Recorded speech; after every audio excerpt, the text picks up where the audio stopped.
Zee 24 तास एक पाऊल पुढे। आणि प्रवासी त्याच्यामुळे नाराज आहेत। मुळात आपले जे प्रवासी आहेत ते एकदम कमी उत्पन्न गटातले, त्यांचं मत असतं की भाडेवाढ कधीच होऊ नये, कारण अर्थात त्यांचा इन्कम कमी असतो। एक मधला जो वर्ग आहे त्याची अपेक्षा असते की आधी आम्हाला सुविधा द्या, मग आम्ही फारतर भाडं वाढून देऊ।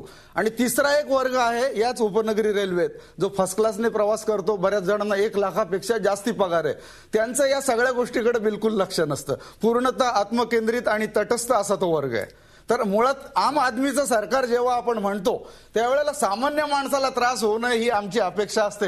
आणि ह्या दरवाढीने थोडासा त्रास, डबल दरवाढ झाल्यामुळे उपनगरीय प्रवाशांना होतोय। म्हणजे जो खालचा वर्ग आहे त्याला निश्चितच त्याला त्रास दुहेरी दरवाढीने जाणवतोय। मला तुम्ही सांगा वर्मा साहेब, या दरवाढीकडे आपण कसं पाहता आणि याच्यातनं काय सुविधांची अपेक्षा करता येईल असं आपल्याला वाटतंय? खरं म्हणजे रेल्वे ही सेवा देणारी संस्था आहे, इंटरप्राइजेस आहे।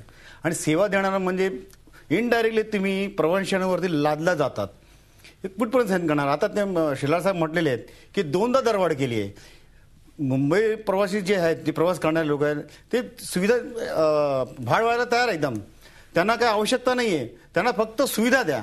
जे आवश्यक सुविधा आहेत ते सुविधा दिलं तरच तो भाव वाढायला स्वीकार करायला तयार आहे।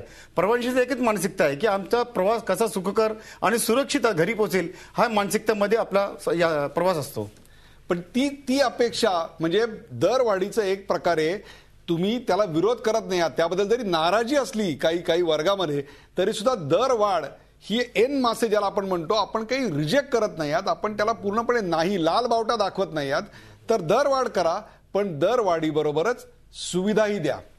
अनिल जोगळेकर, रेल्वेकडे आपण केवळ प्रवासाची वाहतूक, मालाची वाहतूक म्हणून बघणार आहोत का ह्या संपूर्ण अर्थव्यवस्थेचं एक ग्रोथ इंजिन, त्याच्या विकासाचं एक इंजिन म्हणून पाहणार आहोत? कसं पाहता आपण?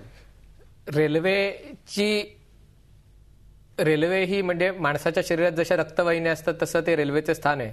आज आपला देश 65 वर्षाचा आहे, पण देशातलं नेटवर्क, रेल्वेचं नेटवर्क जे स्वातंत्र्याच्या वेळेला 54,000 किलोमीटरचं होतं ते फक्त आता 65,000 किलोमीटर आहे। म्हणजे माणूस 65 वर्षाचा झाला पण रक्तवाहिन्या आतल्या तशाच राहिल्या। चीनमध्ये किती आहे? चीनमध्ये 91,000 किलोमीटर आहे। आणि भारताने जेवढा रेल्वे लाईन स्वातंत्र्यानंतर टाकल्या त्याच्यात 6 पट रेल्वे लाईन, म्हणजे 30,000च्या 90,000 चीननी टाकले। आणि भारताने जेवढी रेल्वे लाईन टाकली तेवढी बुलेट ट्रेन चीननी गेल्या काही वर्षात टाकली।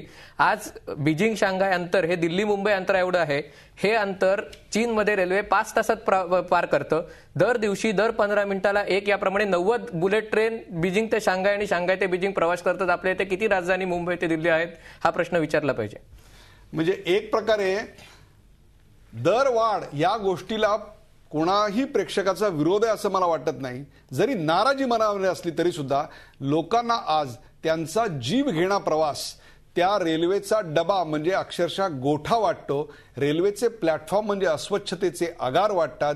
रेल्वेचं तिकीट काढायचं म्हणजे अंगावर काटा येतो। सोयी सुविधा, उद्घोषणा, प्लॅटफॉर्मची उंची, तिथे असलेली स्वच्छतागृह, तिथे असलेली एखाद्याला जर जखम झाली, काही अपघात झाला तर अपघाताच्या सोयी सुविधा, या सगळ्यांवरची प्रश्नचिन्ह या निमित्तानं उभी राहत आहेत।